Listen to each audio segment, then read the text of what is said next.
nini adui alificha utajiri wa mwanadamu? Kwa nini adui alificha utajiri wa mwanadamu? Nimesema aligeuza, lakini alipogeuza, lengo la kuficha utajiri ni mwanadamu. Kwa ridhaa yako umpe damu shetani. Wewe ndiye unatakiwa kumpa damu, kwa sababu siwezi kuchukua. Sasa ile ichukue, anaficha utajiri, hawezi kuchukua. Shetani anataka damu, hana kitu kingine anakitaka kwenye maisha yako. Anataka damu, kwa sababu damu yako ndo imebeba kila kitu. Tayari kwa vile kila kitu damu yako imebeba. Sasa ili adui aipate hiyo damu, hawezi kukufamia. Atahakikisha hicho kizazi hakiwezi kumtumikia Mungu. Yale maisha mtakayekuwa unaishi, yeye ndiye atakuwa anapata nafasi. Shida unazopitia, changamoto unazopitia, taabu unazopitia, utaunganishwa na hizo taabu na mateso mengi ili umkabidhi damu yako shetani. Wewe mwenyewe kwa ridhaa yako. Ndio maana wapendwa, watu waliokwenda kwa mganga kienyeji hapa wananisikia na wananielewa. Kitu cha kwanza, ukifika kwa mganga wa kienyeji akikupa dawa, kama hajakuchanjia, labda wewe si mganga. Na ujiulize sana, kwa nini wanachanjia hapa? Hii ndio eneo la kwanza, wanachanjia hapa. Wanachanjia unakamata kabisa. Sasa ngoja tukuombee siku moja, kama ulichanjiwa hapa, alafu ukachanjiwa hapa, ukachanjiwa na hapa. Hizi zinaitwa minyororo. Ndio maana kuna wakati kichwa kinauma, unahisi kama kimefungwa hivi, kwa sababu ukiona mtu amechanjia hapa hapa na mwingine anachanjia, maana yake wameshakifunga kichwa chako tayari. Mashetani yameshachukua damu ya hapa, yameshachukua damu ya hapa, yameshachukua damu ya hapa. Yaani wako makini sana. Wanachukua damu ya hapa. Yaani kila mahali wanachukua damu ya hapa. Wanachukua na hapa. Na tena wanachukua na hapa. Washenzi wanachukua na hapa. Wanachukua na humu. Yaani kuna maeneo muhimu sana wanachukua damu. Alafu wanachukua hapa. Maandiko yanasema nyoka atafanyaje? Atakung'ata kisigino. Mgongoni unakuta kuna mtu mwingine tumejaa chale mgongo mzima. Yaani haya yote wanataka damu yako. Asina zimefichwa. Mtu anaenda kwa mganga. Mimi sina pesa. Maisha yangu ni magumu. Ndoa ni ngumu. Hivi na hivi wanatakiwa. Wanataka damu kurudisha ndoa yako. Ndoa nayo wao. Hawa wao. Wanakwambia kuna mchawi anaiba mume wako, kuna mchawi anaiba mke wako. Kuna mchawi ndio.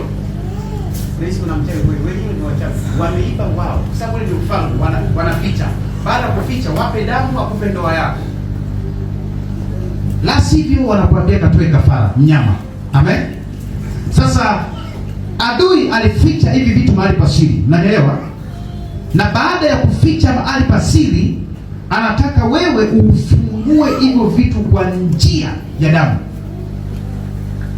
Sasa kuna mtu anataka ni tajiri kwenye familia yako. Yeye anaua watu ili kufungua utajiri kuzimu. Unaona? Anaua watu. Anatafuta wale watu. Shetani akishagundua kwenye familia hii wamezaliwa manabii, wamezaliwa mitume, wamezaliwa matajiri, wamezaliwa watu wenye nguvu, wamezaliwa watoto ambao wana mafanikio makubwa sana. Anachokifanya, anatafuta mpuuzi mmoja kwenye familia, anaingia naye agano. Umeelewa? Anaingia naye mkataba. Anasema sikiliza, nitakubariki, ingia gizani. Si lazima anaanza yeye ameficha utajiri nao yeye.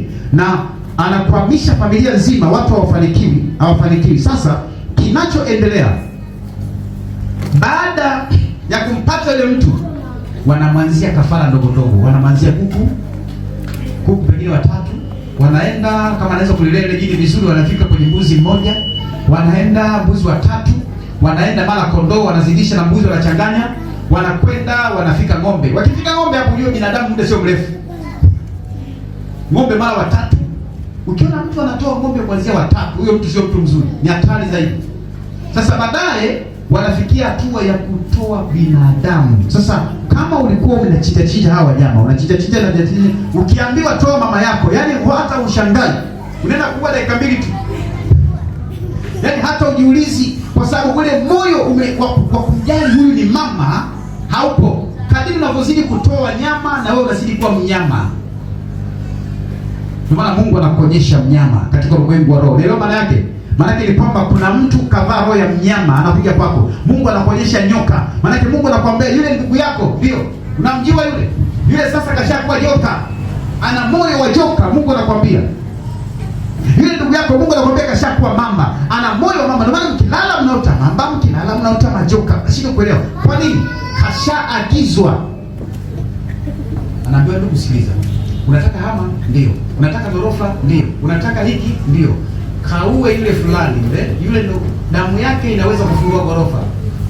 Yaani wewe uko hapa. Kwa hapo unasali, amen. Alafu damu yako inamiliki magorofa hapa ujui. Wachawi wanajua. Kwa hiyo wanaambia kwamba tutoe kafara yule. Tupatie damu yako tupe magorofa.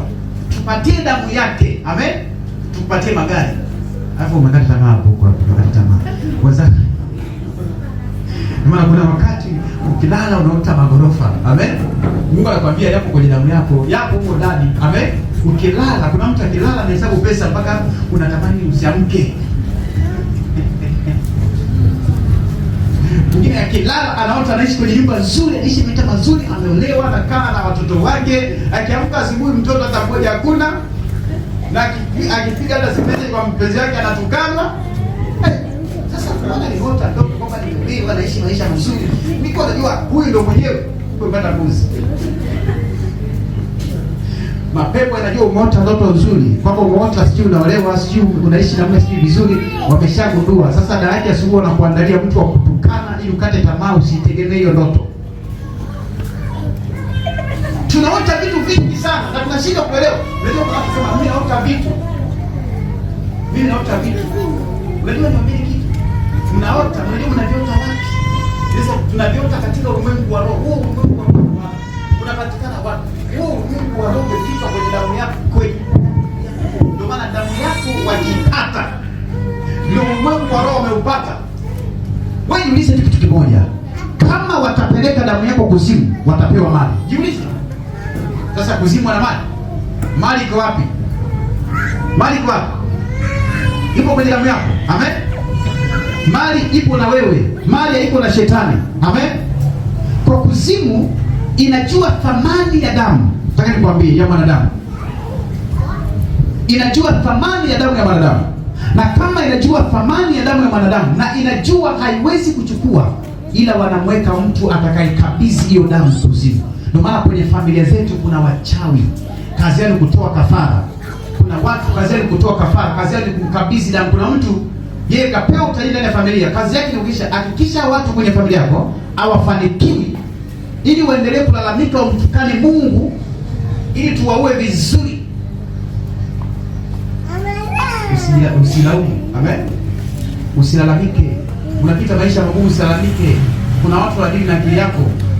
Kuna watu wanashughulika na maisha yako kwa sababu wameshagundua wewe una damu yenye mafanikio. Amen.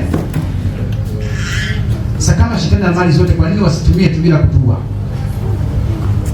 Wazimiliki basi bila kutua sisi. Kama wanaweza kwenda au bila kutufuatilia. Kwa hiyo kwenye damu ya mwanadamu kuna utajiri ambao umefichwa. Na ule utajiri umbeba kila kitu. Na kila kitu kinachopatikana duniani ama kinachoweza kutokea duniani kimefichwa kwenye damu ya mwanadamu. Sasa kitu kingine ambacho nataka nikufundishe ambacho ni cha ajabu sana na uweze kukielewa. Mashetani. Nguvu ya mashetani inatokana na utoaji wa kafara. Nguvu ya mashetani inatokana na utoaji wa kafara. Unasikia mwezi wa 12 kuna watu wanaenda makwao. Sawa? Wanaenda kutoa kafara. Mwezi wa 12 kuna ajali zinatokea, magari watu wanapata ajali. Mwezi wa 8 wa 9 watu wanakufa sana hii mwezi. Magari yanapata ajali. Ndio maana binafsi mimi usinialike, hata mimi nimeokoka lakini sipendi kusafiri mwezi. Sitaki kusafiri mwezi. Najua Yesu anaweza kanilinda ikitokea nitasafiri. Lakini ni miezi ambayo kwangu nimeigeuza kuwa miezi ya hatari. Ni kwamba giza linakuwa limezidi mwezi wa kuanzia wa 9 kuelekea mwezi wa 12. Ile sio miezi ya kusafiri. Yaani kama usijivune kusema kwamba mimi na Yesu. Sawa, na Yesu unamwelewa vizuri. Uelewe kuna wakati giza linazidi. Amen. Kuna wakati giza linafanyaje? Linazidi. Usiwape njia. Bali unasema usimjaribu Bwana Mungu wako. Mimi ule ni wakati wa kuomba kwa sababu ninafahamu ni wakati wa giza. Nashukuru Mungu tu miaka hii. Kila inapofikia mwezi wa 12 nilikuwa napata tatizo zito, nusu ya kufa. Sasa nikaanza kuingia kwenye maombi. Mungu akaniambia hivi, kuna mtego umetegwa. Kuna vitu vinafanyika kuanzia mwezi wa 9 Kuna kafara zinatolewa kuanzia mwezi ngapi? Uwe makini kusafiri ile miezi mpaka mwezi wa 12. Kuna vitu vya ajabu sana vinafanyika. Hiyo ni miezi, ikiwezekana geuza kuwa miezi ya maombi. Omba sana, tangaza kweli miezi ya kufunga kwenye maisha yako mpaka mwezi wa 12. Usipokuwa makini, lolote linaweza kutokea. Wewe kujiuliza, bwana, watu wanakufa sana kuanzia mwezi wa 9. Sasa nataka nikwambie kitu kimoja ambacho hukijui. Kwa nini watu wanakufa? Kinachosababisha watu wafe, mapepo ili wawe na nguvu zaidi, inabidi wapewe damu ya mtu, wapewe damu ya mwanadamu. Pia mapepo ili yafunguliwe kuzimu na kuja duniani, wewe kuuliza kisomo, funguo yake ni damu ya mtu. Yesu alipokufa msalabani, haya mapepo yote yalifungwa kuzimu. Baada ya kufungwa kuzimu, ili yatolewe kule kuzimu, funguo yako ya kufungua haya mapepo yaje duniani ni damu yako. Nataka nikwambie, hiyo damu ina kitu kikubwa sana, imebeba kila kitu.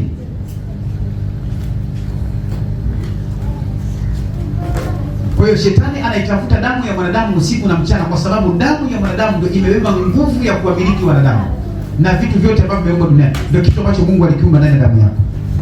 Huyu ana nyota kali sana, tutaki afanikiwe. Ukae ukijua kwamba hicho kitu kimekaa kwenye damu yako. Wao hawana, wewe wanakiona kwako. Kwa hiyo wanahakikisha kwamba wanaangamiza maisha yako, wanakutegea vidonda, matatizo makubwa wanakuwekea katika mwili wako. Watu wengine wana vidonda vya tumbo kwa sababu shetani. Jana nilikuwa tunaongea na kijana mmoja, nilikuwa namwambia hapo, nikamwambia acha kwenda kwa gani, kwa sababu utapewa kajini kadogo tu, lakini utakalea mwenyewe, utakakuza. Kataanza kula kuku, mmoja siku kataanza kula kuku, watatu, wanne, watano, kwa siku mbuzi, mara siku nyingine utashangaa ng'ombe. Ukifika siku moja utaambiwa nenda kamtoe baba yako. Sasa unajua hapo jini limeshakuwa na hawawezi wakatoka. Na wakiona umevunja masharti, wanahamia kwa watoto wako. Majini yatafuta mwenyewe, yanakaa kwenye matumbo yao, yanakula damu zao. Na siku hizi kuna mambo mengi ajabu sana. Wanawake ambao wanapata ujauzito, kuna matukio bana ya shangaa sana. Miaka hii kuna matukio sana ya kuishiwa damu. Hili jambo ni la kuombea.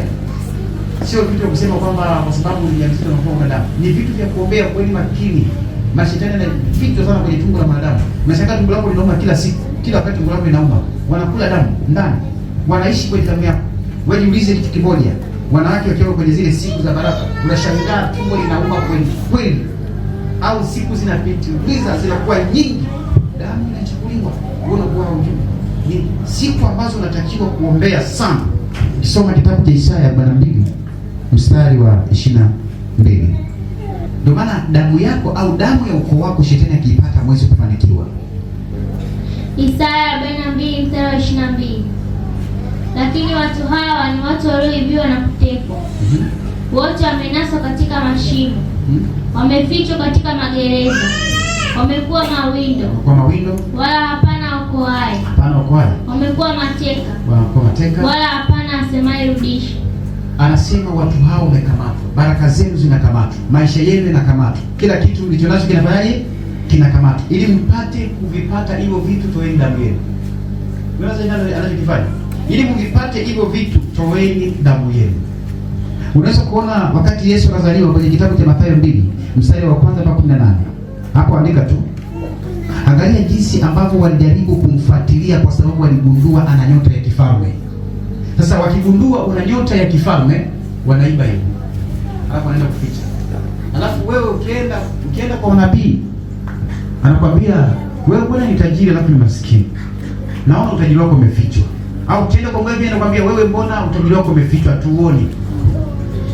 Ni vitu tuanze kufanya maombi ya ukombozi. Kwa sababu utajiri umefichwa, maisha yako yamefichwa. Nataka nikwambie kitu kimoja, wanashughulika na damu. Ili uweze kufungua hivi vitu, lazima watakuambia tukuchanjie. Wanataka wafanye gani na damu yako? Wafanye mkataba na damu yako, na mwisho wa siku wakifanya mkataba na damu yako watakupa baadhi ya vitu. Sio kwamba watakupa vitu vyote. Watakupa baadhi ya vitu. Sio vyote, hawezi kurudishia kwa sababu wanataka kufanya mkataba. Na utakufa bado hujamiliki hivyo vitu.